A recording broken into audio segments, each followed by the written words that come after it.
नमस्कार, सिटी न्यूजच्या बातमीपत्रात प्रेक्षकांचं मनपूर्वक स्वागत। आज दिनांक 30 जानेवारी 2025 वार गुरुवार। बातमीपत्राची सुरुवात करूया सुविचार मालेने। तुम्हाला ज्या विषयाची माहिती आहे त्याविषयी कमी बोला आणि ज्या विषयाची माहिती नाही त्याविषयी मौन पाळा। आजचा सुविचार आपण बघितला, आता बघूया बातमीपत्रातील ठळक बातम्या।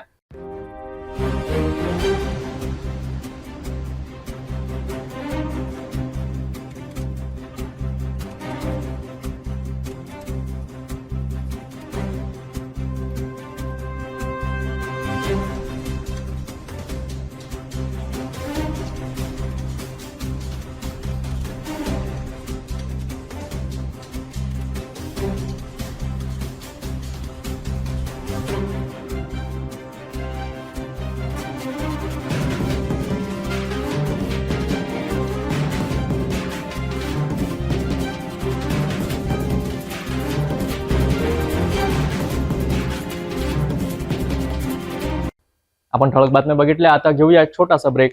शादी और ब्याह की शुरुआत आराधना साड़ी के साथ। Aradhana wholesale shopping mall L2 Bijland complex, Nandgaon Peth, Amravati, Jawahar road, Amravati. Break नंतर बघूया सविस्तर बातम्या। महेंद्र कॉलनी गाडगेनगर येथील नागरिकांनी आज जोरदार आंदोलन सुरू करत एका विवादास्पद टावर उभारण्याला विरोध दर्शविला आहे। आधी या प्रकल्पाला गोदाम म्हणून सादर करण्यात आले होते, मात्र त्याचे स्वरूप बदलले आहेत आणि टावर उभारणी सुरू झाल्याने नागरिकांनी त्यावर आक्षेप घेतला। चला तर पाहूया या प्रकरणाची संपूर्ण माहिती। महेंद्र कॉलनीतील गाडगेनगर भागात सुरू असलेल्या टॉवर उभारणीच्या कामामुळे आज स्थानिक नागरिकांमध्ये संतापाचे वातावरण निर्माण झाले आहे। सुरुवातीला या प्रकल्पास गोदाम म्हणून ओळख दिली गेली होती, मात्र अचानक टॉवरचे काम सुरू झाल्यामुळे नागरिकांच्या मनात संभ्रम निर्माण झाला। गोदामच्या नावाखाली सुरू केलेली बांधकामे टॉवरमध्ये बदलली आणि त्यामुळे स्थानिक लोकांनी त्यावर विरोध दाखविलाय। तात्काळ नागरिकांनी काम थांबवून आंदोलन सुरू केले।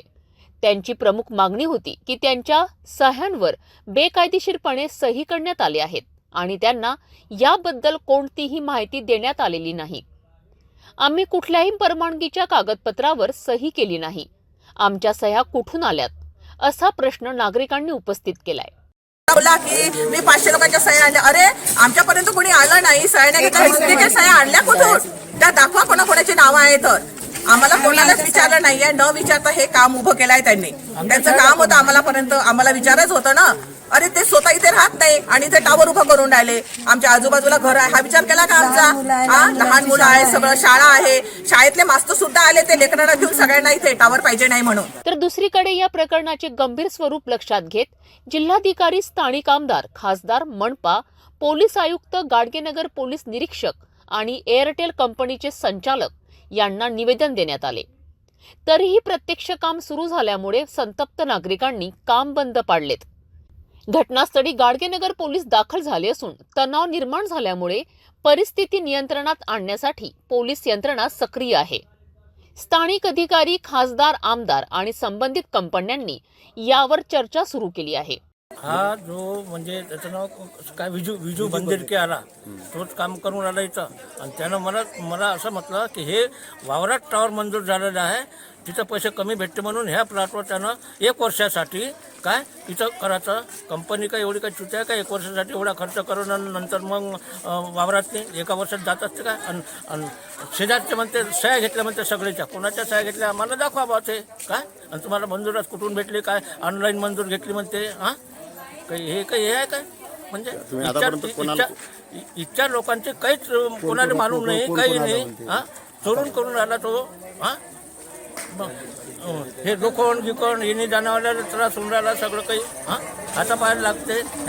शाळेत रोज त्यानं काम केलं लोखंडाचं तोड काढ करून। या दरम्यान नागरिकांनी आपले मत व्यक्त केले आहे की सरकार आणि संबंधित कंपन्यांनी त्यांच्या परवानग्या आणि कागदपत्रांची पारदर्शकता दर्शवली पाहिजे।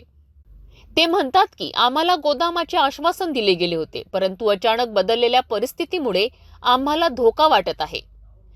हे प्रकरण स्थानिक लोकांसाठी केवळ एक टॉवर प्रकल्प नाही, तर त्यांच्या जीवनाशी जोडलेली असलेली एक मोठी चिंता आहे। सरकार आणि संबंधित संस्थांनी या वादावर लवकरात लवकर तोडगा काढावा अशी नागरिकांची अपेक्षा आहे। अशा प्रकारच्या चर्चेला तेवढाच महत्त्व आहे जितका तो एक स्थानिक मुद्दा महेंद्र कॉलनीतील टावर वादावर लक्ष ठेवून राहू. या बाबतीत कोणताही निर्णय आलाच आम्ही आपल्यापर्यंत पोहोचत राहू. अंजनगाव बारी सर्कलमधील मासोद येथील गिरीश चौधरी यांनी महात्मा गांधी पुण्यतिथीच्या दिवशी 30 जानेवारी 2025 पासून विविध मागण्यांसाठी 3 दिवसीय अन्नत्याग आंदोलन सुरू केले आहेत. या आंदोलनात शेतकऱ्यांच्या कर्जमाफीपासून ते विविध रस्त्यांच्या कामापर्यंत अनेक सामाजिक मुद्द्यांवर गिरीश चौधरी यांनी सरकारला तात्काळ कारवाई करण्याची मागणी केली आहे. गिरीश चौधरी यांच्या आंदोलनात छत्रपती शिवाजी महाराजांचा पुतळा प्रत्येक गावात बसवण्याची, शेतकऱ्यांना कर्जमाफी देण्याची, तसेच महिलांसाठी आणि वृद्धांसाठी सरकारच्या सामाजिक योजनांमध्ये सुधारणा करण्याची मागणी करण्यात आली आहे. याशिवाय मासोद ते मार्डी, मासोद ते वडगाव माहोरे आणि मासोद ते शिवती सावर्डी या रस्त्यांच्या कामांच्या तात्काळ पूर्णतेची मागणी देखील केली आहे. गिरीश चौधरी यांनी विशेषतः मासोद ते श्री संत अच्युत महाराज हार्ट हॉस्पिटल हा रस्ता आणि इतर अनेक अपूर्ण रस्त्यांवर लक्ष केंद्रित केले आहे. या रस्त्यावर अपघातांच्या वाढत्या घटनांमुळे विद्यार्थ्यांना, महिलांना आणि इतर नागरिकांना रोज मोठ्या अडचणींचा सामना करावा लागतोय. या रस्त्यावर अनेक अपघात झाले असून गिरीश चौधरी यांनी या मुद्द्यांवर सरकारच्या उदासीनतेवर प्रश्न उपस्थित केला आहे. त्यांनी आंदोलनाद्वारे प्रशासनाला इशारा दिला आहे की जर तात्काळ कारवाई न केली तर हे आंदोलन आणखी तीव्र होईल. महात्मा गांधी जी की जय, राजश्री शाहू महाराज की, गांधी सुखदेव ज्योतिबा फुले जी की जय,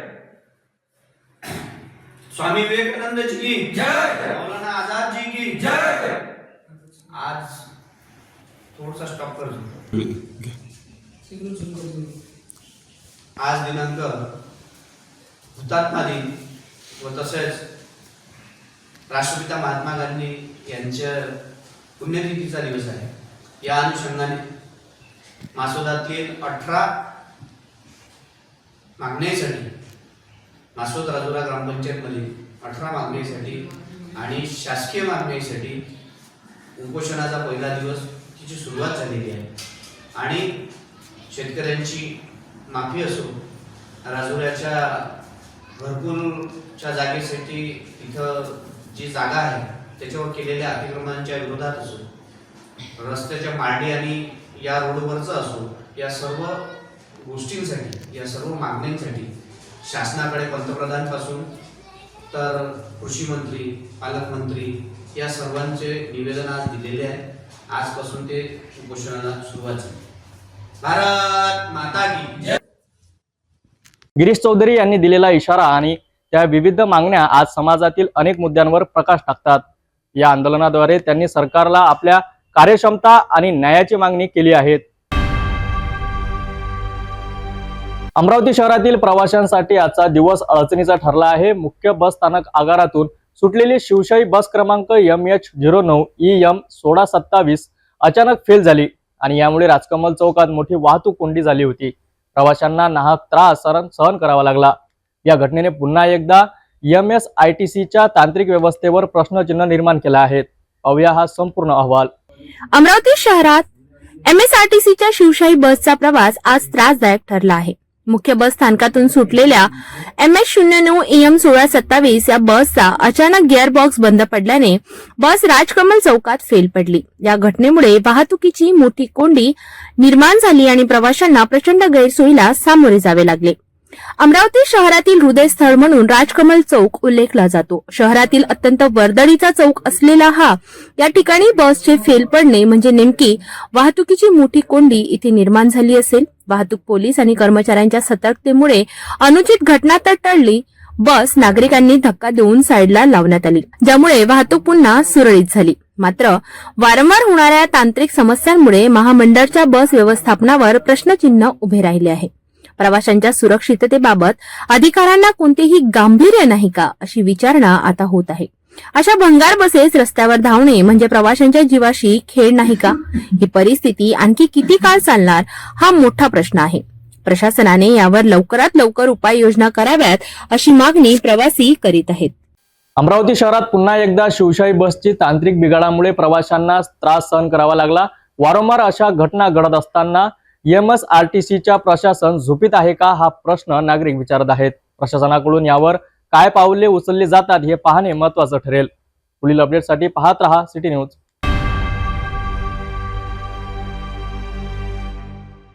अमरावती महानगरपालिकेला कार्यक्षेत्रात राष्ट्रीय कुष्ठरोग निर्मूलन कार्यक्रम अंतर्गत कुष्ठरोग मोहीम राबविण्यात येणार आहेत. 31 जानेवारी ते 15 फेब्रुवारी 2025 या कालावधीत विशेष सर्वेक्षण मोहिमेद्वारे 4.21 लाख नागरिकांची तपासणी केली जाणार आहे. या मोहिमेअंतर्गत आरोग्य सेवक घराघरात जाऊन तपासणी करीत आणि कुष्ठरोगाबद्दल असणाऱ्या गैरसमज आणि अंधश्रद्धा दूर करण्यासाठी जनजागृती कार्यक्रम घेण्यात येईल. तर जाणून घेऊया या मोहिमेची संपूर्ण माहिती. मी डॉक्टर विनंती नवरे, वैद्यकीय अधिकारी, पर्यवेक्षकीय नागरी कुष्ठरोग पथक अमरावती. तर आपल्या अमरावती महानगरपालिका क्षेत्रामध्ये दिनांक 31 जानेवारी 2025 ते दिनांक 15 फेब्रुवारी 2025 या कालावधीमध्ये निवडलेल्या लोकसंख्येमध्ये कुष्ठरोगविषयी सर्वेक्षण होणार आहे. याकरिता अमरावती महानगरपालिका क्षेत्रामध्ये 4,21,750 एवढी लोकसंख्येची निवड करण्यात आली आहे. या कालावधीमध्ये आशा स्वयंसेविका, पुरुष स्वयंसेवक आणि आरोग्य कर्मचारी हे घरोघर जाऊन सर्वेक्षण करणार आहेत. त्यामध्ये कुष्ठरोगाविषयी शारीरिक तपासणी होणार आहे. तसेच कुष्ठरोगाबद्दल असलेल्या अंधश्रद्धा व गैरसमज दूर करण्याकरिता शास्त्रीय माहिती हे कर्मचारी सगळ्यांना देणार आहेत. तरी या कालावधीमध्ये आपल्या घरी येणाऱ्या आशा स्वयंसेविका, पुरुष स्वयंसेवक व आरोग्य कर्मचाऱ्यास सहकार्य करून आपली तपासणी करून घ्यावी असे आवाहन मी सर्व जनतेला करीत आहे. धन्यवाद. तर राष्ट्रीय कुष्ठरोग निर्मूलन कार्यक्रम अंतर्गत अमरावती महानगरपालिकेची महत्त्वाची पाऊलवाट आपल्या घरी येणाऱ्या आरोग्य सेवकांना सहकार्य करा आणि आवश्यक वैद्यकीय तपासणी करून घ्या. आपल्या सहकार्यानेच कुष्ठरोग मुक्त समाज घडविता येईल. कुष्ठरोग हा पूर्णत बरा होणारा आजार आहे, त्यामुळे त्याबद्दल कुठलीही गैरसमज बाळगू नका. पुढील अपडेटसाठी पाहत रहा सिटी न्यूज. 30 जानेवारी राष्ट्रपिता महात्मा गांधी यांच्या पुण्यतिथीचा दिवस जो संपूर्ण देशभरात हुतात्मा दिन म्हणून साजरा केला जातो. अमरावती महानगरपालिकेच्या वतीने आज शहीद दिनानिमित्त विशेष श्रद्धांजली अर्पण करण्यात आली. दोनदा सायरन वाजवून मौन पाळून आणि पुष्पहार अर्पण करून महात्मा गांधींना मानवंदना देण्यात आली. या कार्यक्रमात मनपा आयुक्त आणि वरिष्ठ अधिकारी उपस्थित होते. आज सकाळी अमरावती महानगरपालिकेच्या वतीने हुतात्मा दिनानिमित्त राष्ट्रपिता महात्मा गांधी यांना आदरांजली वाहण्यात आली. मनपा मुख्यालयात झालेल्या या कार्यक्रमाला मनपा आयुक्त सचिन कलंत्रे आणि उपायुक्त नरेंद्र वानखडे यांनी महात्मा गांधी यांच्या प्रतिमेचे पूजन करून कार्यक्रमाची सुरुवात केली. त्यानंतर महात्मा गांधी यांच्या प्रतिमेस पुष्पहार अर्पण करून श्रद्धांजली वाहण्यात आली. ठीक 10:50 पहिला सायरन वाजवण्यात आला आणि 2 मिनिटांनी दुसरा सायरन वाजला. या सायरनचा आवाज संपूर्ण शहरात पसरला.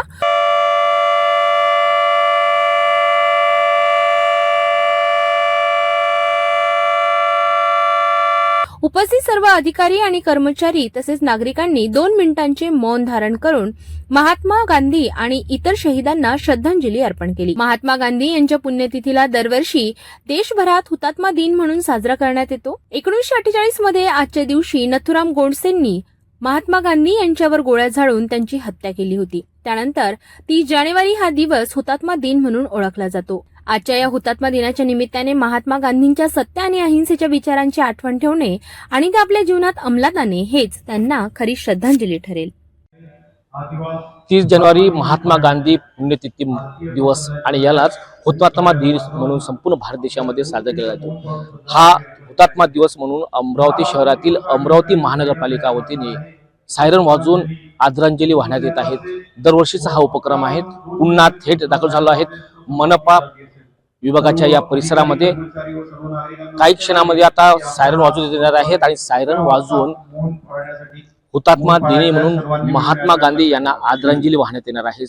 मनपा आयुक्त सचिन कलंत्रे यासोबतच संपूर्ण मनपा प्रशासनाचे अधिकारी कर्मचारी सुद्धा या ठिकाणी आदरांजली वाहण्याकरिता उपस्थित आहेत.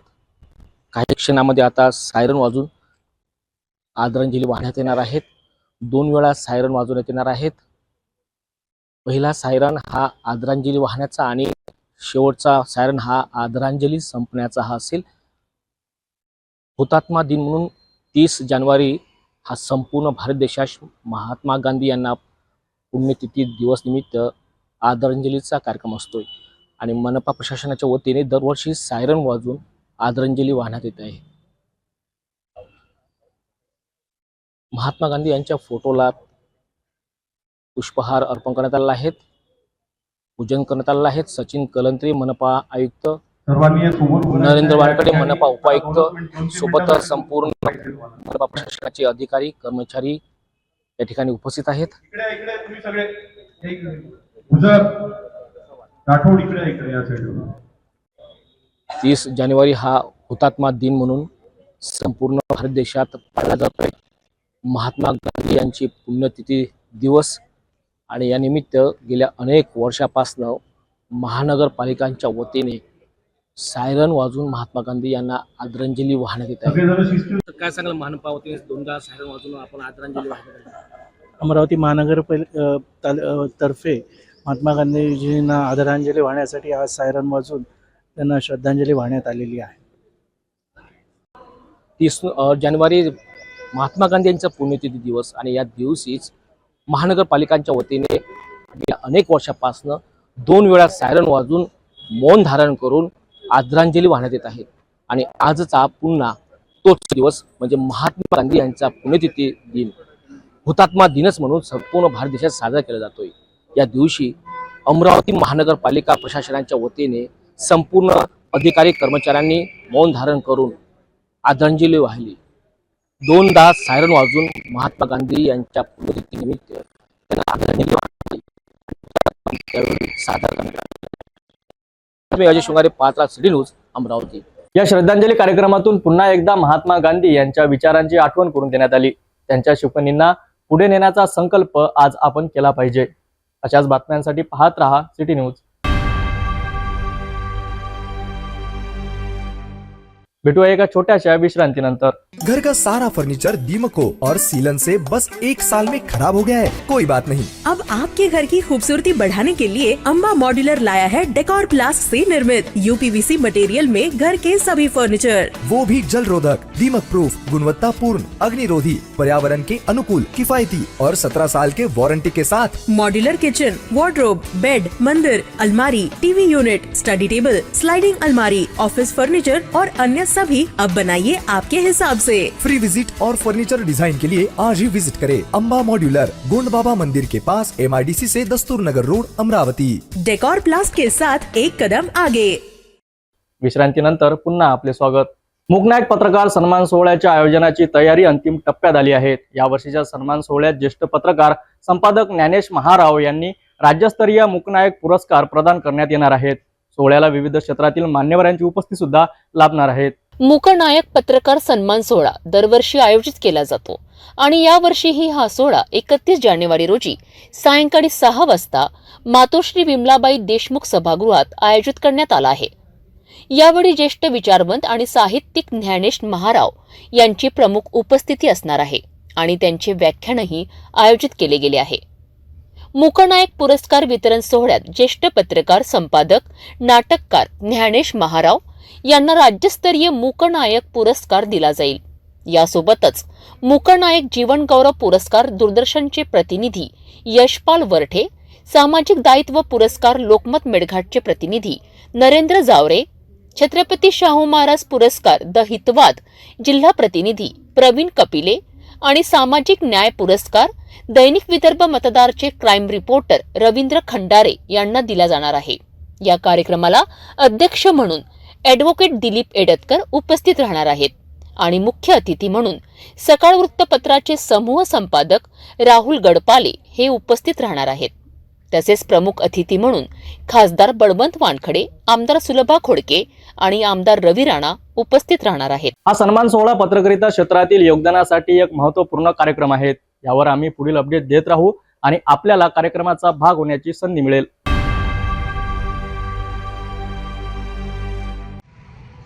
वाडूचं ट्रॅक्टर रात्री चालू होतं. मी माझ्या मजुराला सोडायला गेलो सोकारीसाठी शेतात, तर ते शिवा गुल्हाण्याचा ट्रॅक्टर होता, तो खाली करून राहिला होता. त्याला वाटलं की मी पकडायला आलो, तर मला त्यानं दंड्यानं मारलं की माझं ट्रॅक्टर कसा काय पकडतात. जिथं तो खाली करून राहिला तिथं 30 ते 40 ट्रिपा आहे त्याच्या घराजवळ आणि मला मारून पळाला. तो शिवराम आणि त्याचा भाऊ गौर. कशानं मारलं? त्यानं दंड्यानं मारलं मला की बा माझं ट्रॅक्टर पकडून देऊन राहिला का तू. मी फक्त माझं मजूर सोडून 2 व्हीलरने येऊन राहिलो तर तो भेला की बा मी गाडीला बलून राहिलो, पकडून देऊन राहिलो. अशाच्यानं जनताचं काय होणार. रात्रीचे चोरीचे ट्रॅक्टर असे चालून राहिले व आम्हाला त्रास होऊन राहिला. मला तर काही माहीत नव्हतं की बा काय चालू आहे. मी तो मजुराला सोडून शेतातून इकडे येऊन राहिलो होतो घरी जायला. त्यांनी मला अडवलं. काय झालं म्हणे. पहिले 3 वाजता झालं, नंतर सकाळी मला 4 वाजता त्यांनी दंड्यानं मारलं. पोलीस स्टेशनला कंप्लेंट केली? पोलीस स्टेशनला कंप्लेंट केलेली आहे, पण सध्या कारवाई नाही झालेली आहे. माझी हेच अपेक्षा आहे की त्याचं ट्रॅक्टर पोलीस स्टेशनला लागलं पाहिजे व त्याला अटक करण्यात आलं पाहिजे, त्या तिघांना पण. असे किती ट्रॅक्टर चालू आहेत दर्यापूर? दर्यापुरात 17 ट्रॅक्टर चालू आहे. 10 ते 12 ट्रॅक्टर बारबाईतून चालू आहे, माऊलीमधून. आणि काही ट्रॅक्टर जे आहे ते पेट इकबारपूरवरून चालू आहे व काही शिरद्यावरून चालू आहे. तुमची मागणी काय आता? माझी मागणी हेच आहे की हे ट्रॅक्टरवाल्यांना पकडलं पाहिजे व ज्यांनी माझ्यावर हल्ला केला त्यांचं ट्रॅक्टर पोलीस स्टेशनला लावून त्याच्यावर कारवाई करण्यात आली पाहिजे व त्याला अटक करण्यात आली पाहिजे. नागपूरच्या धंतोली पोलीस ठाण्यात एक मोठा फसवणुकीचा प्रकार उघडकीस आला आहे. आरोपींनी विश्वासघात करून 7,78,000 रुपयाची रक्कम घेऊन फिर्यादीला ठगले आहेत. या प्रकरणी आरोपाविरुद्ध गुन्हे दाखल करण्यात आले आहेत आणि पोलीस तपास सुरू आहेत. ही घटना 5 मार्च 2024 ते 28 जानेवारी 2025 दरम्यान घडली. फिर्यादी विपिन गाडलीवार यांच्या व्यवसायातील कर्मचारी सुनील सहारेने त्यांच्या ग्राहकांकडनं पैसे कलेक्शन केले होते. मात्र त्याने या पैशांची रक्कम फिर्यादीच्या अकाउंटमध्ये न टाकता आपल्या 2 साथीदारांसोबत संगनमत करून 7,78,000 रुपयांची रक्कम उचलली. फिर्यादीला या फसवणुकीची माहिती मिळाल्यानंतर त्याने आरोपींना रक्कम परत मागितली. मात्र आरोपींनी टाळाटाळ करून पैसे परत न करता फिर्यादीला धमकी दिली. त्यानंतर फिर्यादीने पोलीस ठाण्यात तक्रार दाखल केली आहे, ज्यावर धंतोली पोलिसांनी गुन्हा दाखल केलाय. आरोपींवर भारतीय दंड संहितेच्या विविध कलमानुसार कारवाई सुरू आहे. आपल्याकडे पोलीस स्टेशन धंतोलीला फिर्यादी बिपिन सुरेश गाडगिलवार यांनी आपल्याला तक्रार दिलेली होती. त्यांच्या तक्रारीची आपण चौकशीवरून आपण एक गुन्हा दाखल केलेला आहे फसवणुकीचा.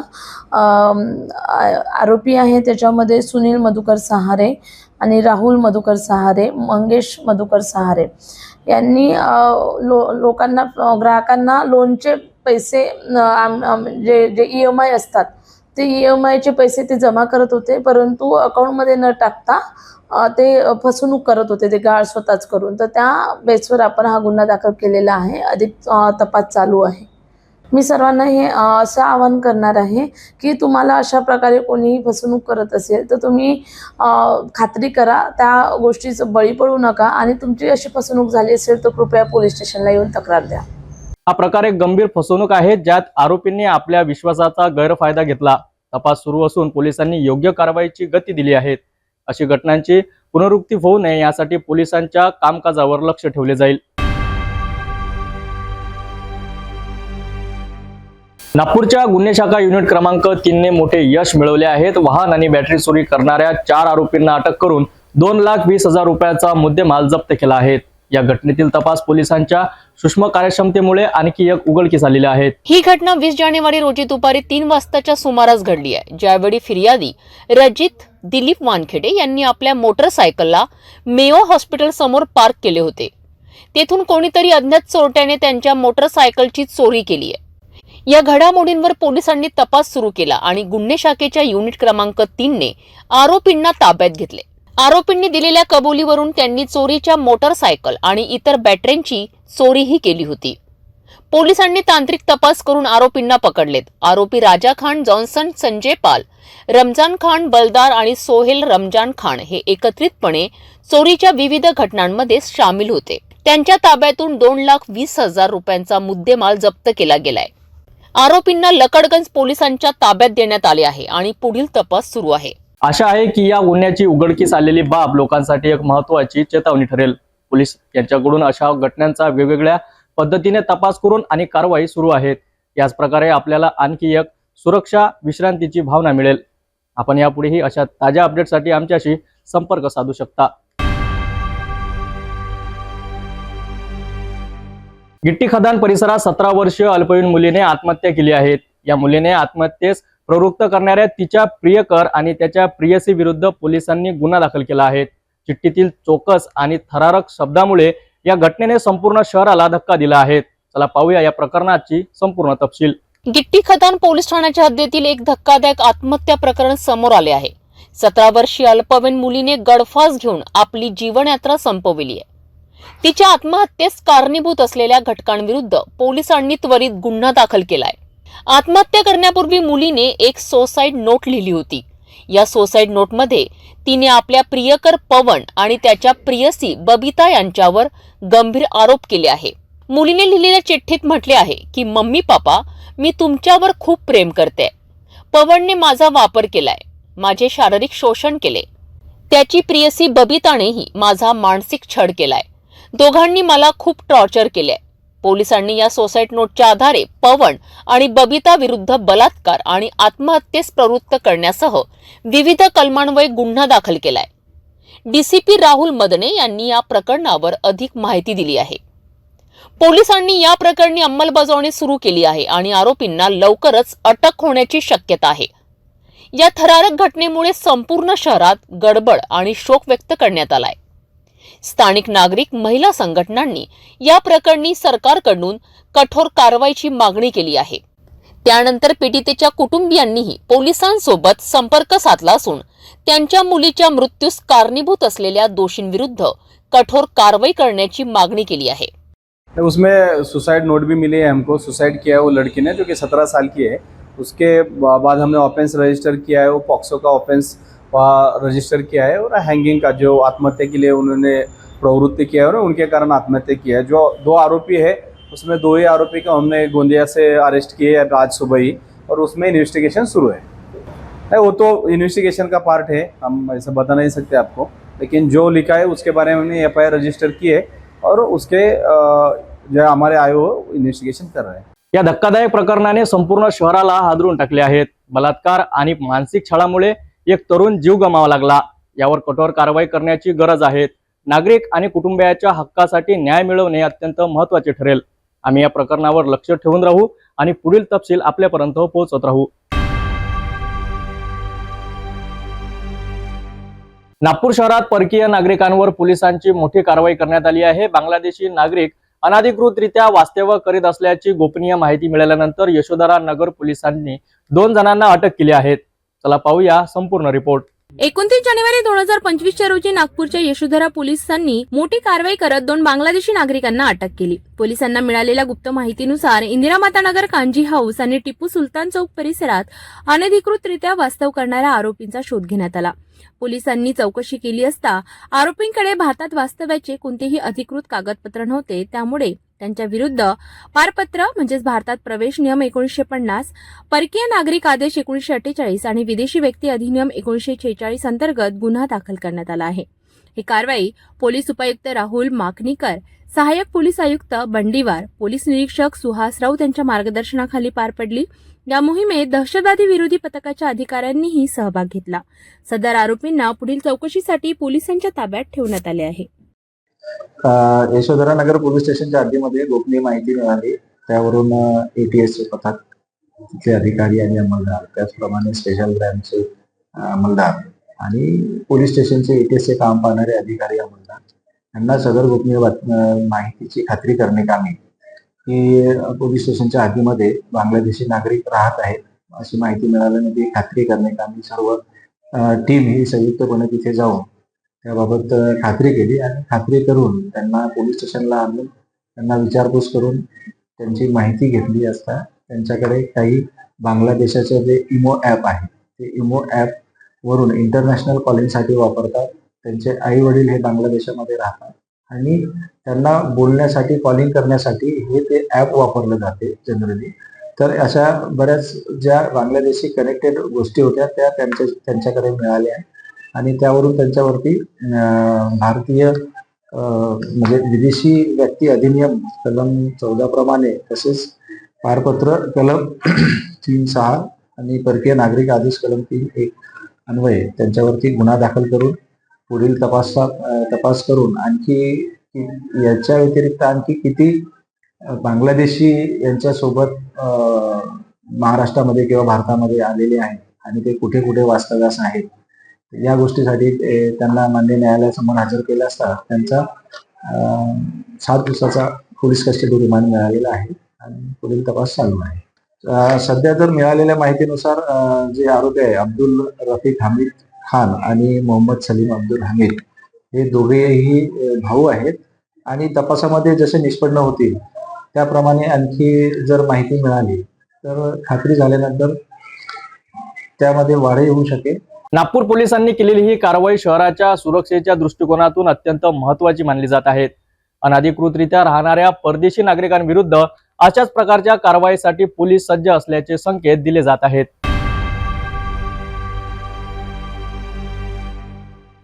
जाता जाता पुन्हा एकदा आजच्या ठळक बातम्या.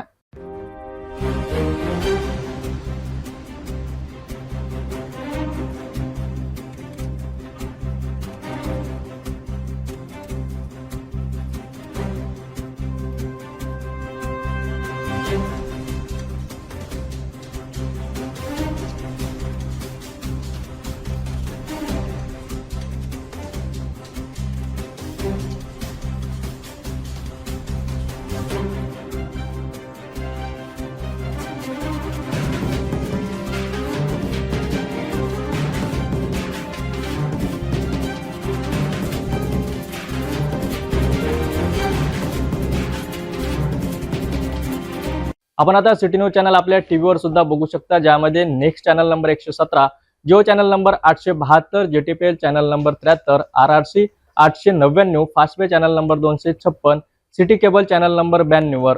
आता अमरावती विदर्भानंतर महाराष्ट्राचे दर्शक घरी बसल्या आपल्या केबल टीव्हीवर सिटी न्यूज बातमी पाहू शकाल. लवकरच आम्ही आपल्यापर्यंत पोहोचणार आहोत. जर आपल्या टीव्हीवर सिटी न्यूज चॅनल दिसत नसेल तर आपल्या केबल ऑपरेटरशी संपर्क करावा. सिटी न्यूज केबलच्या व्यतिरिक्त यूट्यूब, फेसबुक, इंस्टाग्राम आणि ट्विटरवर सुद्धा न्यूज बघू शकता. याकरिता सोशल मीडिया सबस्क्राईब करा, फॉलो करा, लाईक करा. यूट्यूब अकाउंट सबस्क्राईब करण्याकरिता सबस्क्राईब बटनला क्लिक करा आणि बेल आयकॉन दाबायला विसरू नका, कारण सर्वात आधी समाचार आपल्यापर्यंत पोहोचणार आहेत. तसेच सिटी न्यूजचे फेसबुक पेज लाईक करा, इंस्टाग्राम आणि ट्विटर हँडल फॉलो करा. आपण व्हॉट्सअपवर सूचना देऊन न्यूज प्राप्त करू शकता. व्हॉट्सअप नंबर खाली स्क्रीनवर येत आहेत. हे बातमीपत्र एवढ्यावरच थांबूया. पुन्हा भेटूया नवीन घडामोडीसोबत.